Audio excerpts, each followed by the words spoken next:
Okay, now we are entering into another fee prep presentation session. The session will be chaired by Dr. Indumati. Welcome to the dais, ma'am.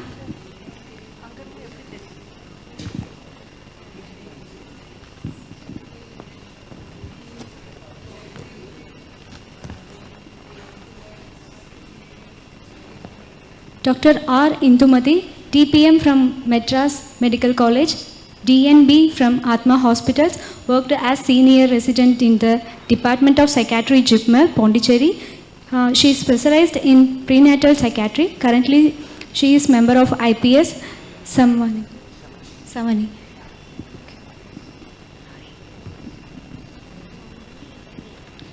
Hello, good evening all. Sorry for the late presentations. I will call upon now Dr. Cincy Teresa Joseph for the presentation.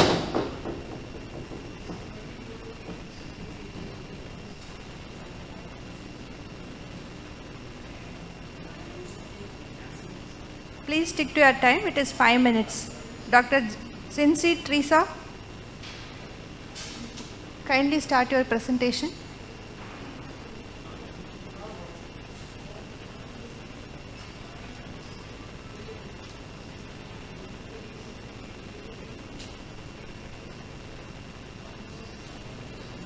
Hello ma'am, am I audible? Yeah, audible, but your Yeah, video... so sorry, I had some technical issues. I'll just start sharing screen now.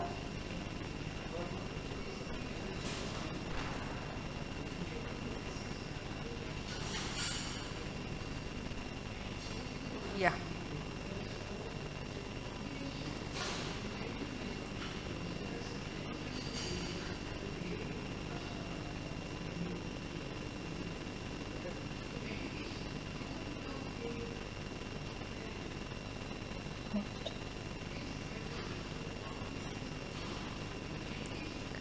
Not able to share? Yes ma'am, I'm just trying to.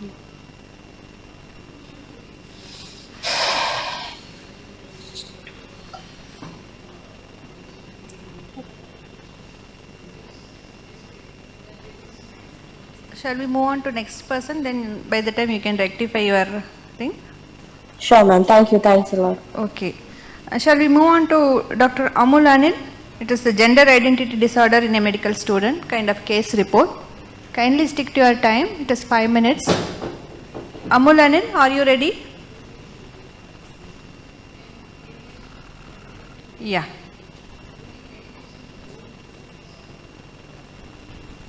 Yes, your slides are visible. But you are not audible, Ammu Anil.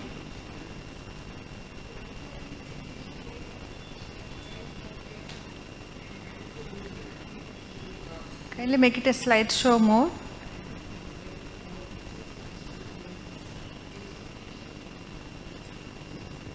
Am I audible now? Yeah. Okay. Good evening, ma'am, and everyone present. So today I will be presenting a case report, and the topic is gender identity disorder in a medical student. I myself, Ammu Anil, I am a postgraduate trainee in the Department of Psychiatry. I am from Guwahati Medical College, Guwahati, Assam. And can you make it a slideshow mode? Yes.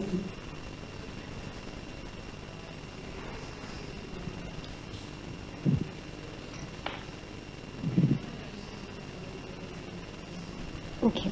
Yeah. So coming to the abstract, the gender identity disorder or the gender dysphoria has been attracting attention in the recent times because of this decrease in the stigma. But Indian lesbian, gay, bisexual or transgender citizens still face psychological trauma in one way or the other. This case report describes about a medical student who presented with high suicidal thoughts and death wish because of severe depression with psychotic symptoms related to gender dysphoria. The keywords used are gender identity disorder, gender dysphoria, LGBT, severe depression, and psychosis. So let's start.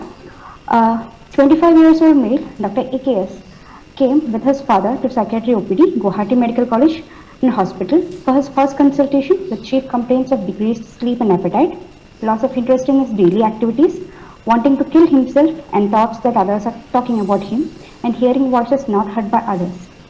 He also expressed his wish to be a female and get married to a male. He expressed his signs and symptoms of severe depression with psychotic symptoms and gender identity disorder. Dr. Ikias was born in an upper middle class family and born by a normal vaginal delivery at term in a local hospital without any complications.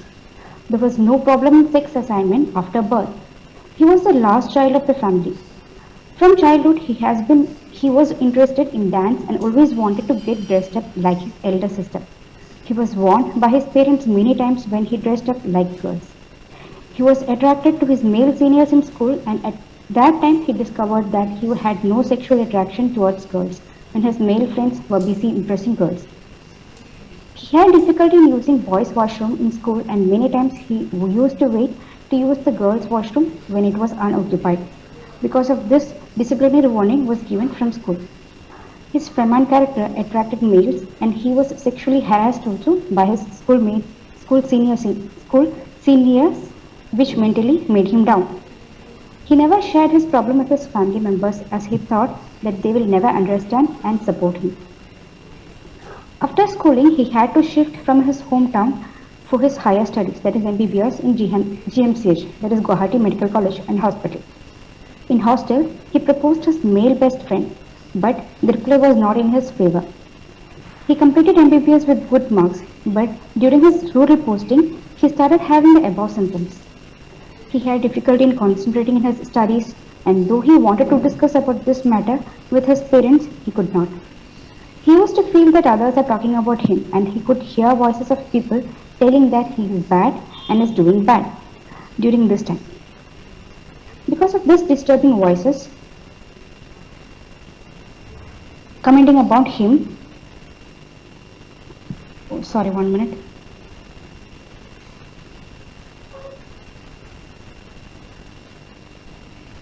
Because of this disturbing voices about him, he gradually started thinking whether he is right or wrong, and he used to think that he won't fit into this world and is better to kill himself, and started making plans. Therefore, he came for help to his alma mater GMCH psychiatry OPD. His condition was discussed with his father in details, and after explaining the situation, he was supported. His general and physical examination, including the secondary sexual characters, revealed no abnormality. In psychiatric assessment, rapport was fully established. Eye-to-eye contact was maintained throughout the mental state examination. He was dressed adequately and appropriately like a man, but behaved like a female with feminine gestures and attitudes. Speech was coherent and relevant with normal reaction time. Productivity of speech was normal and procedure was maintained. Mood was euphemic with appropriate effect. Delusion of reference, second person auditory hallucination, that is people shouting at him and abusing him. Then ideas of helplessness, ideas of hopelessness, and ideas of worthlessness, and suicidal thoughts with death wish was formed. Higher mental functions were intact with grade 6 insight. After the detailed psychiatric assessment, gender identity disorder, that is transsexualism, with severe depression with psychotic symptoms was diagnosed according to ICD-10 criteria. Antidepressants along with antipsychotics and supportive management was started after admission in psychiatry ward. After detailed evaluation and investigation, psychotherapy was started within the first week after admission. So let's discuss. Your time is up, doctor. Make it a brief discussion. Okay, ma'am. When we talk about gender identity disorder, the first one to talk will be about Sigmund Freud, who believed that gender identity problems resulted from conflicts experienced by children within the phallic stage around the Oedipal complex. These conflicts are fueled by both real family events and child's fantasies. Whatever interferes with a child's loving the opposite sex parents and identifying with the same sex parent interferes with the normal identity development. The belief that he or she was born in a wrong sex can be really distressing for the patient and also to the family members initially, especially in a developing country like India.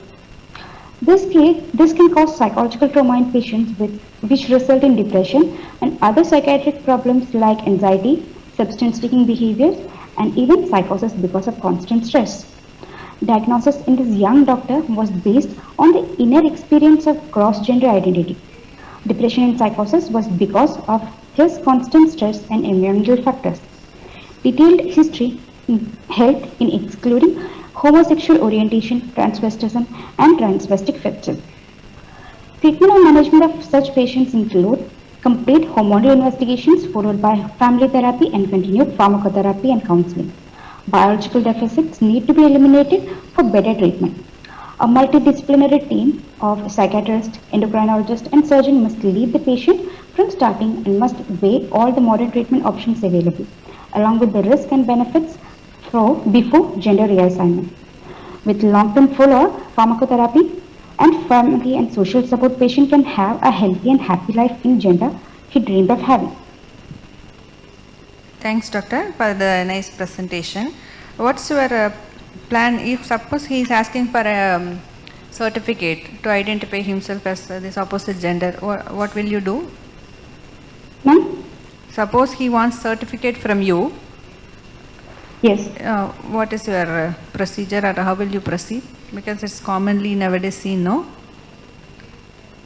For certification, About opposite gender. He wants to do sex surgery and all those things. yes. Before that, we would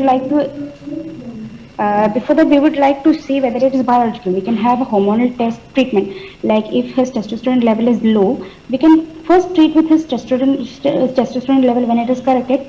Whether still he wants to change his sex. Sometimes it can be because of the hormonal problems. So after that, if he wishes to change, we can go for surgical correction. Okay, doctor. There are some guidelines. Just kindly go through it. Okay. It was a nice presentation. Thank you. Thank you. Next, Dr. Sinsi, are you ready? Shall we move on to your presentation? Dr. Sinsi Trisha?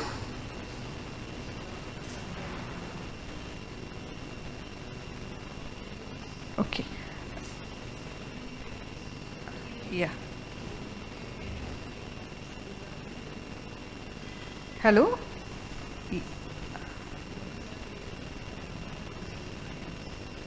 Hello, ma'am. Yes, ma'am. Yeah. Am I audible? Yeah, audible. Yeah. I'll just, sure. Thank you, ma'am. I'll just quickly share this. Yeah. Is the PPT visible, ma'am? Yeah, it's loading. Yeah. Visible. Okay, ma'am. Make it Good bit evening, large. everyone. Yeah, I'll start.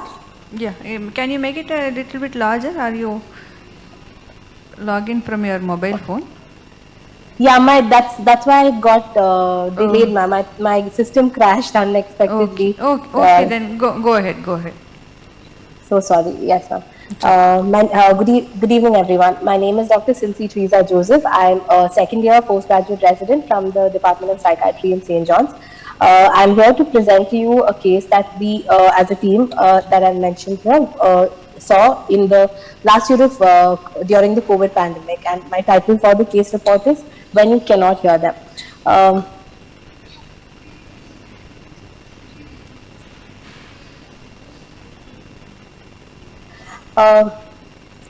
Prelingually deaf and mute patients denote a difficult population in the field of psychiatric healthcare.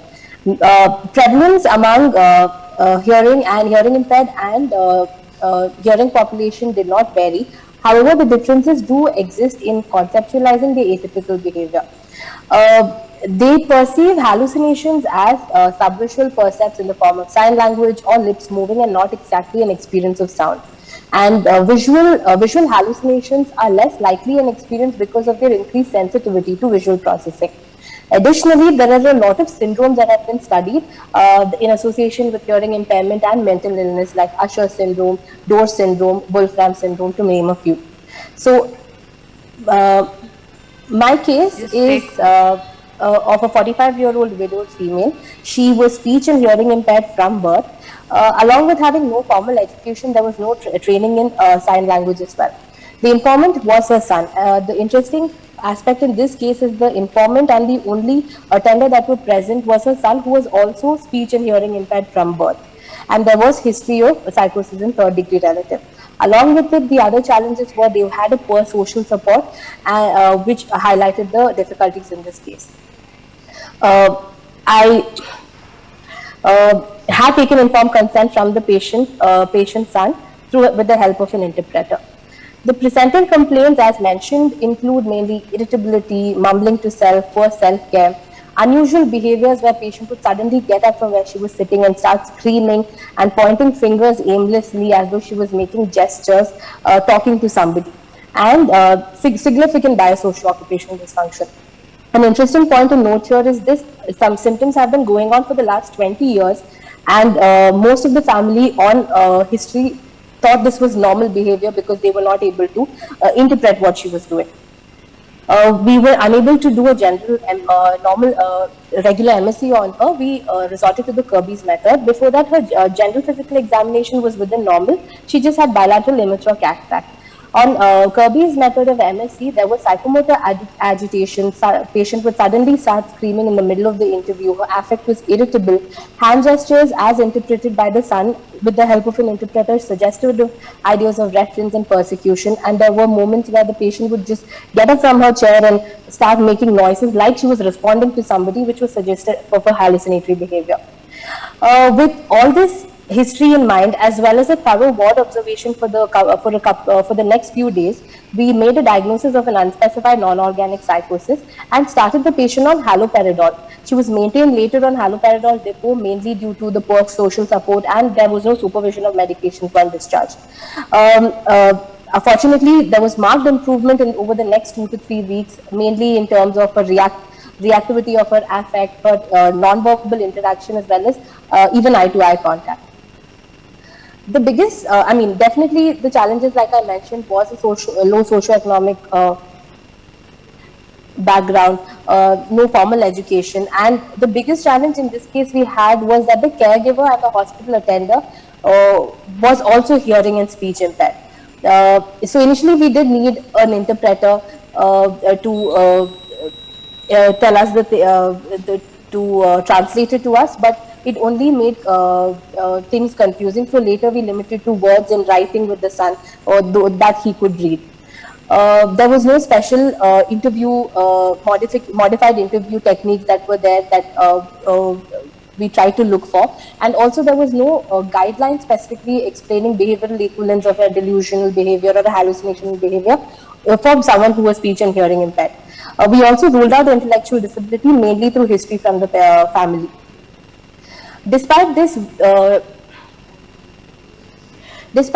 the patient's behaviors helped in diagnosis, and the improvement added on to establishing the diagnosis.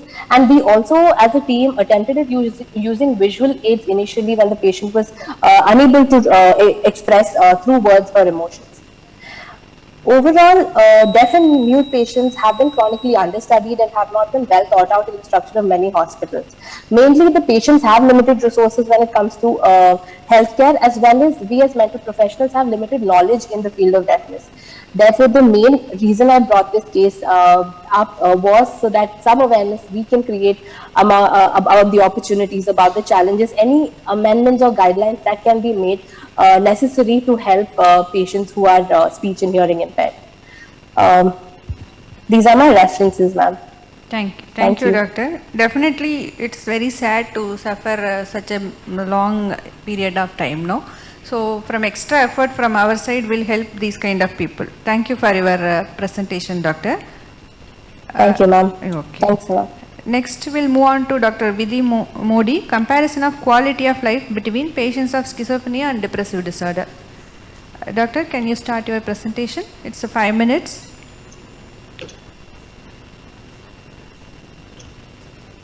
Are you available? Are you ready? Yes, ma'am. Yeah.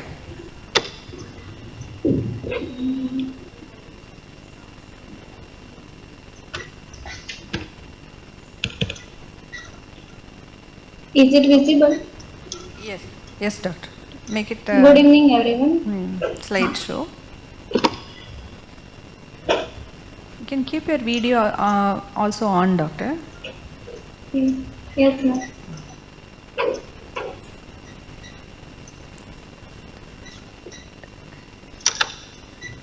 Slideshow mode. It's in the last column. No?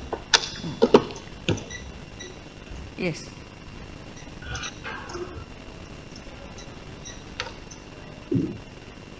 Good evening, everyone. My topic for today paper presentation is study of comparison of quality of life between patients of schizophrenia and depressive disorder. Schizophrenia and depressive disorder are two most common and chronic psychiatric disorder. The lifetime prevalence of schizophrenia is 0.3 to 0.7%, and lifetime prevalence of MDD is 5 to 17%. Schizophrenia is characterized by the presence of uh, hallucination, delusions, disorganized thinking and speech, grossly disorganized or abnormal motor behavior, and negative symptoms. The depressive disorder are characterized by the presence of sad, empty, or irritable mood associated with feelings of hopelessness, helplessness, and worthlessness. The quality of life are defined as subjective satisfaction experienced by an individual with regard to his physical, mental, and social sphere. According to WHO, quality of life defined as individual's perception of their position in life in the context of their culture and value system in which they live in a relation to their goal, expectations, standards, and concerns. Important in chronic and debilitating disorder, focus on patient's life beyond the symptoms and signs, sensitize the health care personnel, direct and indirect effects of a disease and treatment on individual. Patient may give higher priorities to functioning and quality of life rather than symptomatic improvement. Symptoms and functioning may not be closely related. Deficit in functioning or quality of life can precede episode onset and predict the subsequent episodes. Treatment intervention with equivalent efficacy in symptom reduction can have differential effects in improving the functioning and quality of life. Aim to compare the quality of life of patients suffering from schizophrenia and depressive disorder. Methodology, cross-sectional comparative study, tertiary care government hospital in Vadodara, Gujarat. Ethics approval obtained, written informed consent. 100 patients of schizophrenia and depressive disorder are each were viewed. In methodology, inclusion criteria, schizophrenia and depressive disorder as per DSM-5 criteria, age 18 years and above, whom will give written informed consent, and patient who understand the Gujarati, Hindi or English. Exclusion criteria, patient with other comorbid psychiatric condition and organic mental disorder, major depressive disorder with psychotic features, patient with comorbid substance use except nicotine, patient who with other comorbid chronic physical illness, age less than 18 years, and those who refuse to give consent. Methodology, study tools, the semi-structured questionnaire for diagnosis of the psychiatric illness, DSM-5 diagnostic criteria, and for quality of life, the WHO, World Health Organization quality of life and breath. WHO QL BREF is the standardized comprehensive instrument for assessment of quality of life. It is a scale that was developed from the field trial data WHO QL 100, and it is a shorter version of the WHO QL 100. There is a 26 items scored from 1 to 5. Higher score indicates the better quality of life, and the two individual scored item individual overall perception of their health and their quality of life. There are 4 domains: physical health, psychological health, social relationship, and environmental health. The statistical analysis data was entered in Excel sheet. Analysis data 13 software and descriptive statistics and unpaired t-tests were used to compare the quality of life in schizophrenia and depressive disorder. These are the socio-demographic profile and disease of the characteristics of the studied population. And the results are the result in which the quality of life in schizophrenia patient poor in domain 2 and domain 3, which are social and psychological domain, and depressive patient were overall less significant satisfied with their health. Results, quality of life in schizophrenia, socio-demographic factors associated with poor quality of life, which is rural resident, unemployed, unskilled worker who were divorced or separated, nuclear family, patient with family, past medical history, and previously hospitalization and ECT administration. Quality of life and depressive disorder, which are indicate poor quality of life, patient with age group of 26 and 35, female gender, unemployed, who lived alone, who were divorced or separated, duration of illness of 5 or more years, medical illness, family history, previously hospitalization, and ECT administration. In result, in all 4 domain of WHO QL brief, the mean value of psychological health and social relationship are significantly high in patients of depression, indicating better quality of life in this domain as compared to schizophrenia. The mean value of question 2, which is more in schizophrenia patient, indicating that patient of depressive disorder were less satisfied with their overall quality of life with respect to their health as compared to the patient of schizophrenia. A discussion. The study done by the Prabhat K. Chand assessed the quality of life of 50 bipolar patients in remission and compared with schizophrenia using the quality of life graph and the QLES-Q square, in which the better quality of life in domains of physical and psychological health and all the domains of the quality of life, enjoyment and satisfaction scale. The study done by reasons that bipolar disorder, low quality of life in the physical and environmental domain, schizophrenia patient, low quality of life in psychological domain, but the difference between the two groups are not statistically significant. And another study done by again, in which the poor quality of life in both bipolar disorder and schizophrenia patient in all the four domains. Conclusion, on comparing the quality of life of schizophrenia and depressive patients, schizophrenia patient reported poor quality of life in psychological and social domain, while the depressive patient were less satisfied with their overall health. This is because the depressive patient have a relatively high physical and somatic symptoms and a better insight to their illness as compared to patients with schizophrenia. There is no significant correlation between the age of patient, gender, level of education, duration of illness, and between the history of hospitalization and long-acting injectable use. Conclusion, mental health professionals should give importance to the functioning and quality of life measure when assessing the outcome in schizophrenia and depressive disorder. Symptoms and functioning are not as closely related as we might assume. Limitation, cross-sectional study done by single investigation was not blinded, limited sample size, the duration of continuous treatment and compliance to drug intake are factors which difficult to assess, but nevertheless an important factor which contribute to the severity of psychiatric illness. The finding of this study may not be generalizable. Recommendation, follow-up study would give a better picture and wholesome view of the patient's quality of life, idea about the disability. A large-scale multicentric study with different socio-economic culture background with large sample size will give more generalized results. Our approach focus more towards the indicators such as quality of life, disability of facilitate and overall improvement in psychological functioning of individual with mental illness and not just the symptom alleviation, and we suggest the family intervention involving the psychoeducational approach with schizophrenia and depressive disorder. These are my references. Okay. Thanks, doctor. Thanks for your presentation. You are in which year, doctor? MD first year, second year, or? Hello? Am I audible? Hello. Yes, ma'am. Oh. Yes, ma'am. Oh. You are in DPM or MD? Which year you are doing? Final year. Final year resident. Okay, okay. A good attempt, but try to be a bit calm in your during your presentation. It was kind of bit monotonous running presentation, but just modify the modulation. That is one suggestion. And second one, you have taken all the consecutive patients, or how is it? All remission patient you have taken? How was your sample? We will take the consecutive patient who come to the psychiatric OPD. Okay. In depression only major depressive disorder, or you have included all minor depressive cases also? All MDD this time, all the depressive disorder are included. Then it may not be a comparable group, no, doctor. So that think about it. Okay. Thank you. Thank you for your presentation. Okay.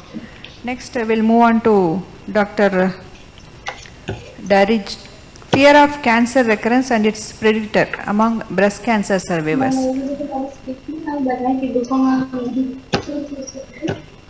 Hello? Yes, Dr. ma'am. Lokik Naresh Bhai, are you available? Yes, ma'am. Yeah. Am I audible now? Yeah, audible. Start sharing your slide.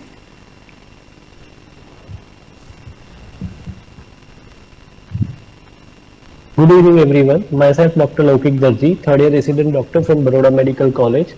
I am presenting paper of fear of cancer recurrence and its predictor among the breast cancer survivors. Introduction. Cancer survivor refer to the people who have completed the primary cancer treatment, which included chemotherapy, radiotherapy, surgery,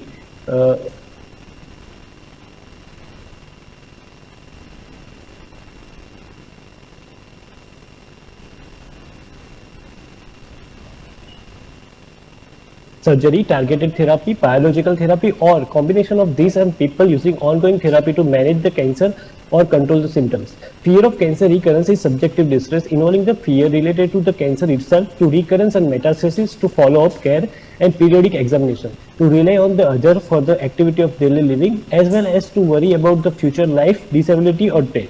Elevated level of the FCR causing the considerable disruption in the concentration, decision making, sleep, social functioning, as well as well-being, and can be source of considerable distress, anxiety and depression for the cancer survival patient.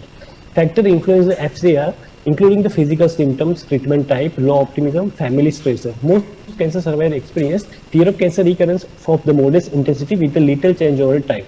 Individual may be reluctant to discuss FCR with the health professional, can lead to the sense of disconnection from the other and impaired capacity for enjoyment. So helping to the manage FCR is one of the most prevalent unmet need reported by the cancer survivor. As a result of earlier detection and advancement in the treatment, gradually increasing the number of the patients surviving the breast cancer.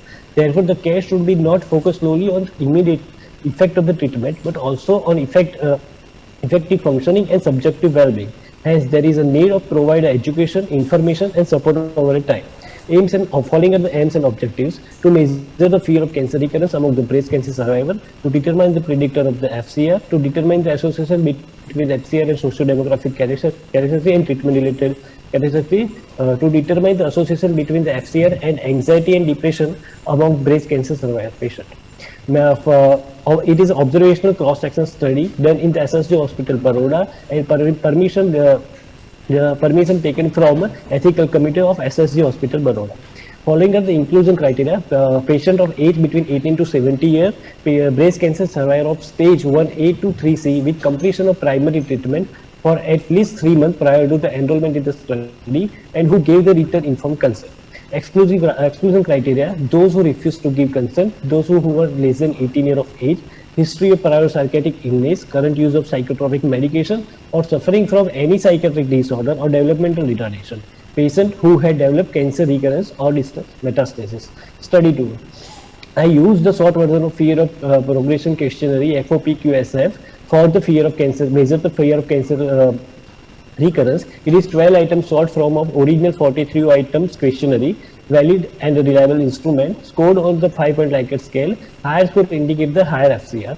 I use the PHQ 9 scale for screening and severity of the depression. It is 9 item having validated screening tool. Score the severity of depressive symptoms ranging from 0 to 27. 0 to 4 indicate normal and 5 to 9 indicate mild, while 10 to 14 indicate moderate, 15 to 19 indicate moderately severe depression, and 20 to 27 as a severe depression. I use GAD7 for screening and severity of the anxiety. It is a validated screening tool. I scored the severity of anxiety symptoms ranging from 0 to 21. Score 10 Okay, and above. doctor, no need to read the scoring and all, just skip. Okay, ma'am. Okay. Following are the results, our study shows that the FCR is highly prevalent, 57.5% in the breast cancer survivor. Among them, 39% had moderate and 18% had higher FCR. Our study shows that the prevalence of the depression in the study population is around 49%.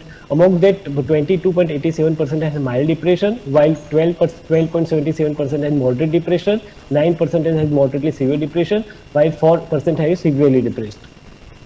Among the participants, a prevalence of anxiety is around 47%. Among the 27.66% is having mild, while 10% having a moderate, 7.5% having moderately severe, or 1.6% having a severe anxiety. Here, showing the socio-demographical association of socio-demographic factor with the fear of cancer recurrence. It shows the correlation of the age, occupation, and stages of cancer having a relation with the fear of cancer recurrence. Here, showing the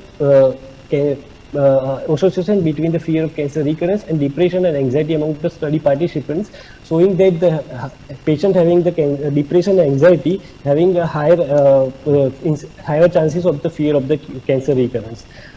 In discussion, in our study, about 57.45% women were classified as having moderate to higher FCR, which is showing the comparable reason with the other study, including our RO.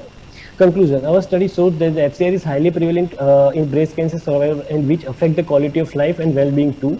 High prevalence of depression and anxiety among the breast cancer patients was 48.94% and 47.3% respectively. Early recognition of the FCR Anxiety and depression and providing coping skill to deal with the symptoms resulting from the breast cancer may help the decrease the fear of recurrence as well as the anxiety and depression. Limitation. Present study is cross-sectional and it was hospital-based. Sample size is very low. Inherent bias is there. Since it was a not homogeneous sample undergoing the sample mode of treatment, the influence of the particular treatment modality on depression and anxiety were not assessed, and many more variables can be added. Recommendation. Further study will be with larger sample size should be done to determine the clinically and significant level of the FCR with the appropriate cutoff score. Those who came screening positive need to treat vigorously. Apart from the patient counseling, counseling of the caretaker and family members should be done. Fear of cancer progression and recurrence should be addressed during the rehabilitation and follow-up care. The following are my references. Thank you. Oh, thank you, doctor. It's very good attempt. Can you define who are all the cancer survivors? Define your population. Sorry, ma'am? Define your study population. The cancer survivors means what are all the criteria you have set for the cancer survivors in particular stages they were recovered for such a long time? 1, 8, 2, 3, 7. Cancer, just show your slide. It's what's about your population. Cancer survivor definition. Okay, ma'am.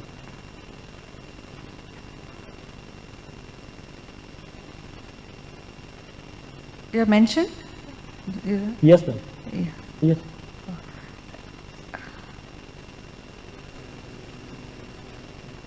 Can you just orally define them? Who are all your study subjects?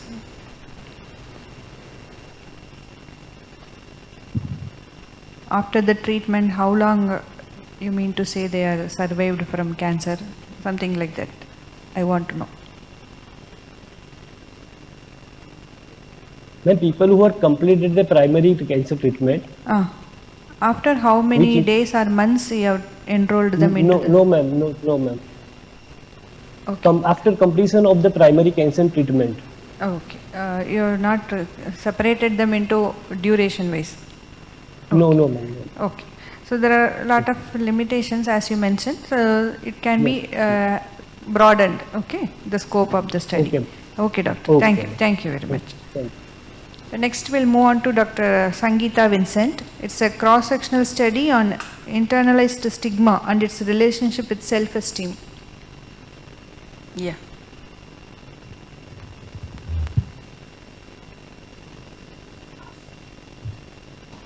Hello ma'am, am I audible? You are audible, doctor. You can start present.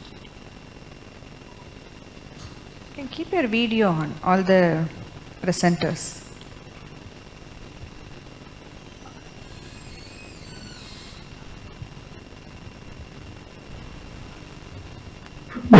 Yes, doctor, it's visible. May I start ma'am? Start. Good evening Dr. Indumari and everyone who is present here. I'm Dr. Sangeeta Vincent, final year PG student from MOS Medical College, Kolanjeri, Kerala. Have done the study under the guidance of Dr. Nishan. Moving to the study, it's a cross-sectional study on internalized stigma and its relationship with self-esteem in remitted bipolar patients attending a tertiary care center of South India. Introduction and review of literature. Stigma is a social phenomenon in which there is a negative view of a particular group of individuals perceiving them as keep it inferior. in a slideshow mode, doctor. Okay, ma'am. Yeah. Is it okay, ma'am? Yeah, go ahead. Okay. Stigma is a social phenomenon in which there is a negative view of a particular group of individuals, perceiving them as inferior or threatening, resulting in unequal treatment of such individuals. Stigma, in the context of mental illness, impedes recovery by eroding individuals' social status, social network, and self-esteem, all of which contribute to poor outcomes, including unemployment, isolation, delayed treatment seeking, treatment refractory symptoms, prolonged course, and unavoidable hospitalizations. Internalized stigma refers to the process in which an individual accepts the society's negative evaluation and incorporates the consequences into his or her own personal value system and sense of self. Indian studies showed internalized stigma to be prevalent among 28% of bipolar disorder patients. Internalized stigma can be considered a marker of burden of illness, a barrier to recovery, and an area for intervention. There are only few studies or Indian studies related to internalized stigma in bipolar affective disorder. Objectives of the study were to estimate the proportion of remitted bipolar patients having internalized stigma, to determine the relationship between internalized stigma and self-esteem in remitted bipolar patients. Methodology we have done in the OP setting, and it's a cross-sectional study. We have included patients aged from 18 to 65 years of age of both genders with a diagnosis of bipolar affective disorder, currently in remission, F31.7 according to ICD-10, and who are willing to give an informed consent. We excluded clinically diagnosed cases of mental retardation, pervasive developmental disorders, seizure disorder, permanent neurological deficits, end-stage medical illness, bedridden and wheelchair-bound patients, and patients with other psychiatric comorbidities, psychoactive substance dependence other than tobacco, and clinically diagnosed cases of delirium and dementia were excluded. The tools which are used for assessment were SME structure performer for data collection, ICD-10 DSR, Young's Mania Rating Scale and Hamilton Depression Rating Scale to ensure the remission phase of bipolar affective disorder, Kupusamy Socioeconomic Status Scale, ISME, that is Internalized Stigma of Mental Illness Score and Scale, and Rosenberg Self-Esteem Scale, that is RSC. Moving to the results, Table 1 shows the distribution of selected study variables. Our subjects had a mean age of 42.46 years with a standard deviation of 12.18, and 46% of them were males and the rest were females. The mean age of onset of bipolar affective disorder was 25.52 years with a standard deviation of 6.35 years. Total duration of bipolar affective disorder had a mean of 16.76 years with a standard deviation of 11.09. The median values of ISME score, that is internalized stigma of mental illness score, and the Rosenberg self-esteem score were 37 with an interquartile range of 34 and 48, and 24 with an interquartile range of 20 and 26 respectively. Moving to table 2, it is the correlates of the internalized stigma which is tabulated here. The Rosenberg self-esteem score had a moderate negative correlation with internalized stigma score, which is statistically significant. A positive correlation was seen between internalized stigma score and factors like pill burden and total duration of bipolar affective disorder, but it was not statistically significant according to the p-value. Going to the discussion, most studies are focused on public stigma and only few studies are there on internalized stigma in remitted bipolar patients. In our study, we observed the internalized stigma is 14.6% in remitted bipolar patients, which is less compared to other studies which showed the prevalence of internalized stigma among psychiatric patients ranging from 22.5% to 40%. Internalized stigma was more in patients with more pill burden and greater duration of hospital stay. So the approach to deal with the internalized and the public stigma are different. Concluding, the internalized stigma is present in 14.6% of bipolar patients even in the remission phase. Interventions reducing the self-stigma may indirectly improve the mental health related outcomes by improving help seeking and adherence to empower the people to attain their life goals. These are my references. Thank you, Doctor. You are well into the time. It's a good presentation also. You have any suggestion to reduce that internalized stigma? Why you have interested in this? When we are thinking of measures to reduce internalized stigma, we have to think in both ways, both in the public way and also from the individual level. In public way, we can do mental health awareness and all. In the individual level, we have to, it starts from the consultant level. When they are coming from OP follow-ups and all, the consultant can discuss about it. And there are CBTs in which we can make them understand about the illness, the cause, prognosis, and behavioral treatments like NESS, which is a 9-session small group behavioral treatments are available from individual level.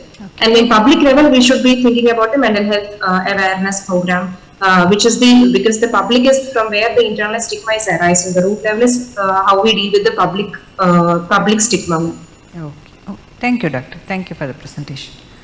So next we'll move on to the last and final presentation, Dr. Saida Nisar Fatima. It's about impact of duration of untreated psychosis on the treatment outcome. Dr. Saida, please. Good evening. I'm Dr. Saida Nisar Fatima from SVS Medical College. Yes, Doctor. You are audible and you can share your slides. I'm starting. Yeah.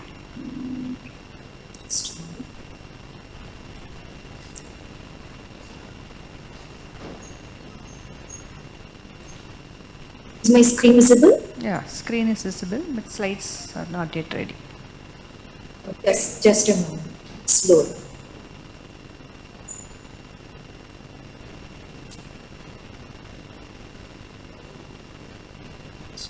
Yes, Doctor. So my title is Impact of Duration of Untreated Psychosis on Treatment Outcome Among First Episode Schizophrenia Patients. Let me start with introduction. Duration of untreated psychosis is defined as time interval between onset of definite psychotic symptoms and first appropriate treatment. It has been one of the most commonly studied predictors of outcome of schizophrenia. A negative association has been found between DUP, that is duration of untreated psychosis, and several outcome indicators, that is positive, negative, mood symptoms, and overall functioning of patients. And longer DUP was found to be associated with worse outcome in several domains. Patients with long DUP were less likely to achieve remission. Any delay in treatment of individuals affected with psychosis constitutes highly negative prognostic factor, with early intervention being considered an important component of treatment programs. But the evidence provided with regard to effectiveness of early intervention in improving course and outcome of psychotic conditions is somewhat conflicting. And environmental factors act as predictors for long DUP in Indian context, as well as delay in accessing treatment is also considerable. With this background, we have conducted the present clinical research to study treatment response in relation to DUP. The aim of the study is to study impact of duration of untreated psychosis among drug-naive schizophrenic patients. My objectives are to measure duration of untreated psychosis among the study sample, to correlate duration of untreated psychosis with patients' socio-demographical and clinical variables, and to assess the influence of duration of untreated psychosis on short-term outcome among the patients. Materials and methods. This is a hospital-based prospective study conducted at Department of Psychiatry, SPS Medical College, Mahbubnagar, for a period of 1 year, that is from October 2020 to September 21. Consecutive outpatients attending the psychiatric department who gave informed written consent were considered for the study. The inclusion criteria were age 16 to 65 years, patients meeting diagnostic criteria of schizophrenia as per ICD-10 RDC, and treatment-naive patients. Exclusion criteria were patients without reliable informant, patients who don't give consent for the study, and patients with any other major physical or mental ailments which could alter their clinical presentation. The methodology. Initially, 76 patients were considered for the study, among which, based on exclusion criteria, 16 were excluded and 10 were lost to follow-up. Thus, our final study sample was 50. A semi-structured data sheet was prepared to collect socio-demographic variables. The diagnosis was made according to ICD-10 RDC. PAN-SS scale was used to delineate and quantify the symptoms. It was applied on the first visit and after 12 weeks. CGI was applied on the patients to measure symptom severity, treatment response, and efficacy of treatment. CGI-S was applied on first visit and CGI improvement I was applied at 12 weeks. The results were statistically analyzed using SPSS 23 version. The results: the duration of untreated psychosis, mean duration in the present study was 2.57 plus or minus 1.22 years, which is similar to that reported in our earlier studies in India. Maximum number of patients had DUP as 6 months to 12 months. DUP in relation to clinical variables. There was a positive correlation found between age of presentation and DUP, and that was statistically significant. Age of onset also showed positive correlation. That is, the earlier onset had less DUP. The patients with less DUP had earlier age of onset. There was negative correlation with positive symptom domain and positive correlation with negative and general psychopathology domains. All these values were not significant statistically. Correlation of socio-demographic variables and clinical outcome. When we see outcome after 12 weeks, we divided the patients into two groups, that is improved and unimproved. That is, improved about 35 patients. Out of the 50 patients, they showed clinical improvement to CGI-I score less than or equal to 3, and remaining 15 patients were considered unimproved with CGI score greater than or equal to 4. And as we see in the table, gender influenced outcome, with the females showing more improvement compared to males, and group education also showed effect on outcome with less than 10 standard. Education patients showed 42.8%, that was the maximum, but these values were not statistically significant. Occupation also showed effect on outcome, with the unemployed showing maximum, unemployed showing maximum improvement. The married showed maximum improvement compared to unmarried and widowed, which is similar to the previous studies done in India. When we compared the variable monthly income to the clinical outcome, maximum improvement was seen in the group less than or equal to 10,000 rupees per month. And if we see locality, the rural residents show a greater improvement compared to urban residents. And the patients who did not have family history of mental illness showed better improvement compared to those who had family history. However, we did not find any statistically significant correlation in all the socio-demographic variables. Now let us compare treatment outcome in relation to clinical variables. That is, the clinical outcome was found to be better in predominantly positive symptom group and group with general psychopathology, and it was statistically significant. And we also saw that the negative scale outcome was not statistically significant, though the improvement was close. DUP and treatment outcome were found to be inversely related, but the results were not significant. As DUP increased, we saw that the improvement was seen to decline. A line graph drawn with CGI on x-axis and DUP on y-axis showed inverse relationship between them.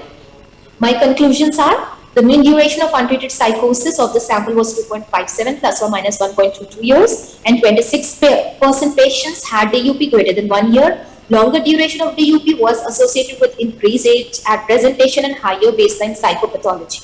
The results showed that improved patients have a short duration of untreated psychosis than unimproved patients. But this association was not found significant after confounding factors were controlled. This concludes that duration of untreated psychosis was found risk factor that significantly influences outcome along with other socio-demographic and clinical variables. By using mental health awareness in the community, better accessibility of resources, and basic mental health training for early identification of schizophrenia, the DUP can be reduced and clinical outcome can be improved. The limitations of my study are: the study was done on a sample taken from teaching hospital-based population, so it may not be representative of the general population. Assessment of duration of untreated psychosis involves retrospective recall of time of onset of psychosis. So the usual recall bias from the patient and informant may be there. Variables related to duration of untreated psychosis such as pathway to care, mode of onset, premorbid social adjustment, and substance abuse or substance use were not included, and the types of drugs used were also not taken into account. These are my references. With this, I end my presentation. Okay, doctor. Thank you. But so many studies we have about the duration of untreated psychosis and treatment outcome. What is special about your study, or why you have chosen this study, doctor? Actually, ma'am, so many studies are there between duration of untreated psychosis and treatment outcome, but along with that, I am also comparing the socio-demographic variables, and short-term outcome we have a fewer studies. Long-term outcome, many studies are there. No. And the fact that treatment, early intervention, that is early treatment, influences the output in short term, this has not been proved with studies. Like conflicting findings are there between different studies. That is the reason I have chosen this one. Okay. When you do the literature study, how much is the duration of untreated psychosis nowadays? Do you find any difference compared to previous studies and now you see patients? Yeah, ma'am, according to literature, like if I see Indian studies, the mean duration of untreated psychosis is 1.5 years. Okay. Around 1.5 is in Indian studies. And in Western studies, it was found to be longer. In Australian and US studies, it was around 2 years to 2.5 years. And in my study also, it was around like 1 to 1.5 years. 1 to 1. It was in corroboration. Long duration. Longest duration was 1.2 years in your study. In my study, longest duration was 7 years. 7 years. Okay. Average duration. The mean was 1.5 years, around 1.5 Okay. years. Okay, doctor. Thank you very much for your presentation. Okay. Okay, thank you. So with that, we'll close the session. I welcome Dr. Arun Kumar to deliver the memento to Dr. R. Indumati.